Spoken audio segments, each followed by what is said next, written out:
Blackstone Audio presents The Raising, a novel by Laura Kasischke. For Bill. We are enmeshed in a sad dilemma when we ask if these apparitions are natural or miraculous. Montague Summers, The Vampire, His Kith and Kin. And all the winds go sighing for sweet things dying. Christina Rossetti. Prologue. The scene of the accident was bloodless and beautiful. That was the first word that came to Shelley's mind when she pulled over. Beautiful. The full moon had been caught in the damp, bare branches of an ash tree. It shone down on the girl whose blonde hair was fanned around her face. She lay on her side. Her legs were pressed together, bent at the knees. She looked as if she had leapt, perhaps from that tree, or out of the sky, and landed with improbable grace.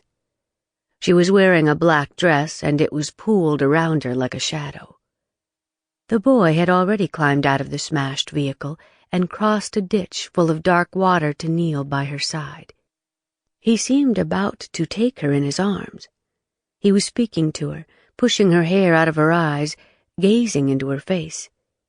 To Shelley, he did not appear panicked. He seemed stunned and rapturous with love. He was kneeling. He was just beginning to slide his arms beneath her body, to cradle or lift her, when Shelley came to her senses long enough to honk the horn of her car. Twice, 3 times. He was too far away to hear her, no matter how loudly she might shout.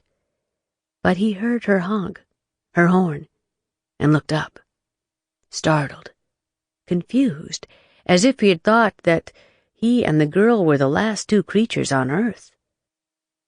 He was far from Shelley, on the other side of the rain-filled gash, but seemed to wait for her to tell him what to do.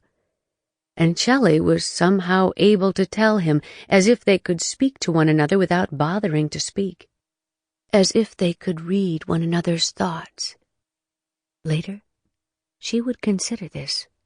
Perhaps she hadn't spoken to him at all, she'd reason. Or maybe she'd been shouting and hadn't realized it. However it had happened, Shelley managed to tell the boy, calmly so he would understand, "If she's injured, you don't want to move her.